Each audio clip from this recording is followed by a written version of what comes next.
Action! Hi, my name's Shanika and I'm currently completing my Certificate 4 in Outdoor Leadership at Wodonga Tech. One of the units we have to cover is work health and safety.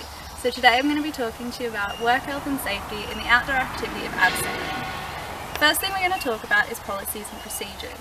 A company will decide on their policies and procedures and will usually enforce them in the form of a formal document. Policies are what the company wants the employee to do and why they want them to do it. Then the procedures are how the company wants the employee to achieve and uphold the policies. In abseil, an outdoor company's policy may be that all gear is to be kept in good and safe working conditions. The procedures to follow this may be: the instructor must have to fill out an equipment usage log each time they use the gear. A brief daily visuals check must be conducted on all the gear prior to use, and all the gear must receive a thorough inspection quarterly with details of the inspection recorded in a maintenance logbook, which outlines the lifespan and retirement date of each piece of equipment. Just as important as policies and procedures, but less formal, are safe housekeeping practices. These practices ensure a safe and orderly environment when conducting an abseil session. Policies may include things such as rope management to avoid tripping hazards, ensuring a safe and clear return path from the bottom of the cliff, and briefing the group on minimal impact with a focus on rubbish management and how and where they can toilet if facilities are not available.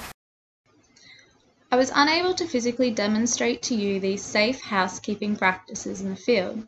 However, in this picture here, which was taken during a previous abseiling session, you can see the safe housekeeping practice of rope management being demonstrated. The extra rope from both the abseil and belay lines are very neatly gathered and out of the way, ready to be used for a rescue if necessary. The final thing we're going to talk about today is correct use of PPE.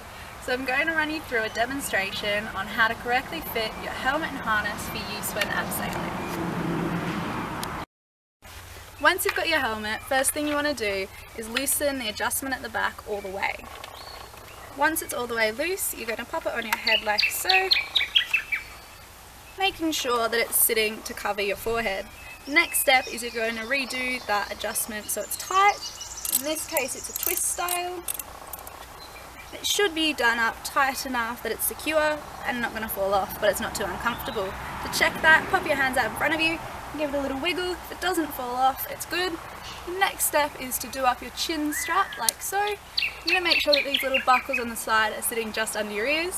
When you do up your chin strap, you want a couple of fingers gap there to make sure it's still able for you to breathe.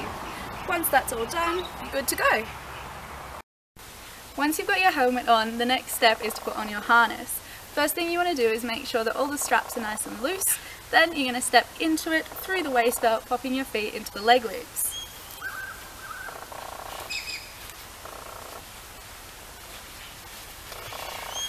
Slide it up to around your belly button level and make sure to tuck in any clothes or jackets at the top into that waist belt.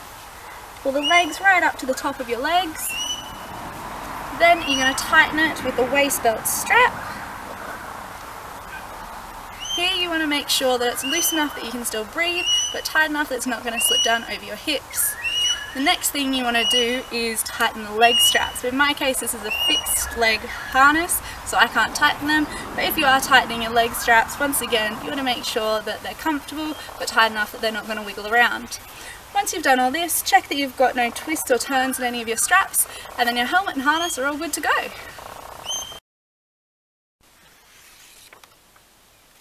To wrap this video up, I just want to reiterate what we have covered. We've talked about policies and procedures, what they are, and some examples of them in abseiling. We've also covered safe housekeeping practices whilst in the field, and finally we've just finished talking about personal protective equipment and how to fit it correctly.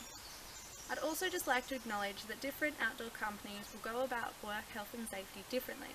However, they'll all operate to a high level of safety, and all with the main goal of looking after the well-being of both their staff and their participants.